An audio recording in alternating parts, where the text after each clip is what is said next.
Assalamualaikum warahmatullahi wabarakatuh. Selamat pagi anak-anak. Bagaimana kabar kalian?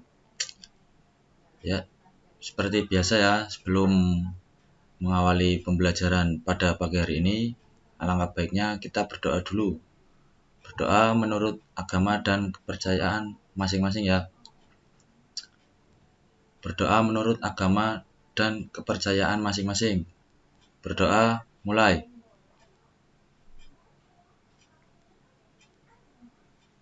Berdoa selesai. Ya, silakan untuk mengisi presensi di link yang sudah Bapak share ya di grup WA kelas kalian. Baik, pada pagi hari ini kita akan membahas teks anekdot. Apa itu teks anekdot?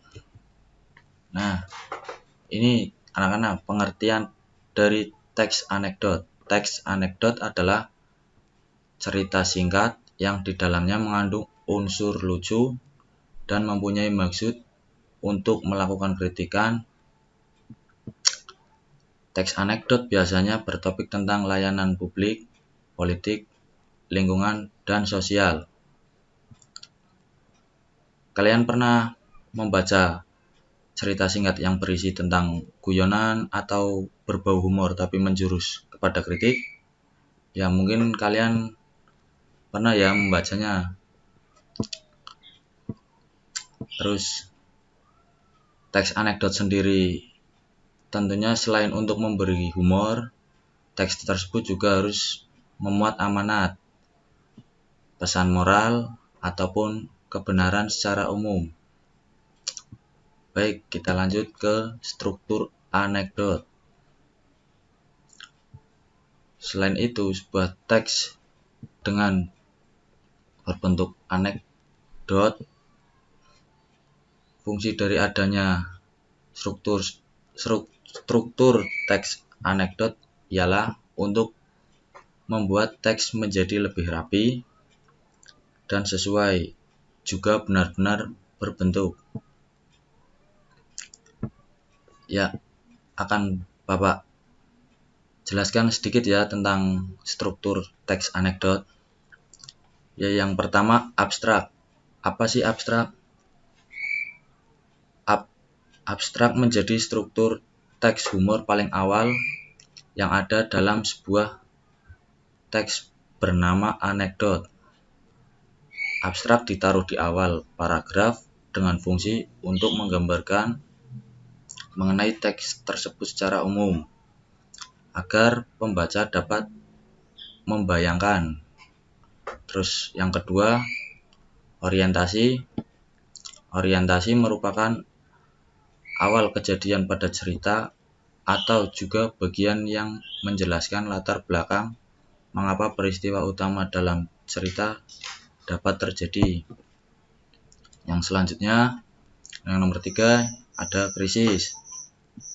Struktur teks anekdot berikutnya adalah krisis. Krisis merupakan bagian yang menjelaskan mengenai pokok masalah utama dengan warna unik, juga tidak biasa, atau bahkan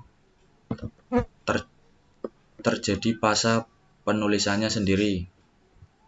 Terus yang keempat, reaksi. Reaksi adalah bagian yang akan melengkapi berupa penyelesaian masalah menggunakan cara-cara yang juga unik dan berbeda. Terus yang terakhir, yang nomor 5, ada koda.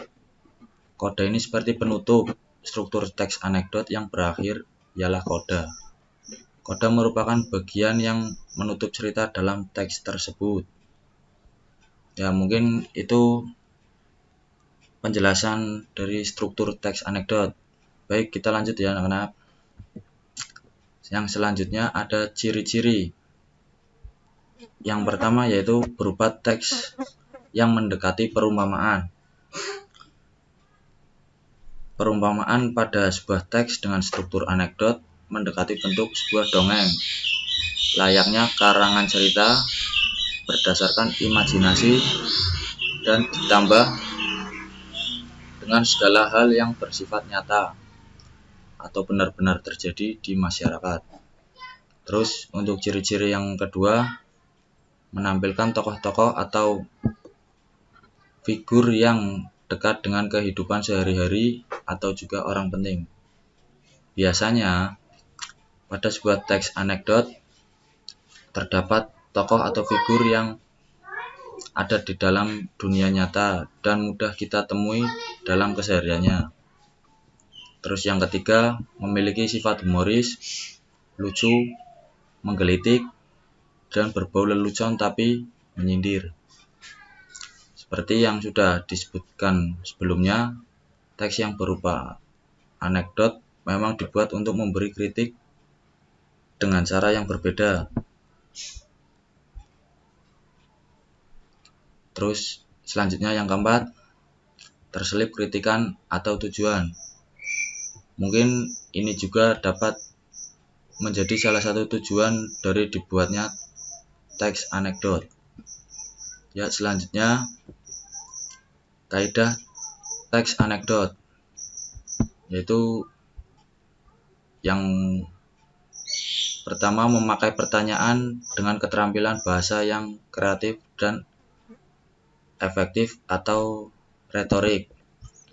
Terus yang kedua, menulis sesuai struktur, yaitu diawali dengan bagian abstrak dan diakhiri dengan bagian koda. Terus yang ketiga, menyatakan peristiwa serta bagian dari peristiwa menggunakan konjungsi. Yang keempat, memakai kata keterangan waktu lampau. Terus yang kelima, memakai kata predikat atau kata kerja. Yang keenam, memakai kalimat yang berbau perintah. Terus yang ketujuh, dibuat secara beruntun dan kronologis. Ya, mungkin itu pembahasan tentang teks anekdot ya. Untuk lebih lanjutnya, nanti Bapak akan share materi teks anekdot ke grup WA kalian. Mungkin pertemuan kita sampai di sini. Kita lanjut minggu depan ya anak-anak. Baik, Bapak akhiri. Sekian. Wassalamualaikum warahmatullahi wabarakatuh.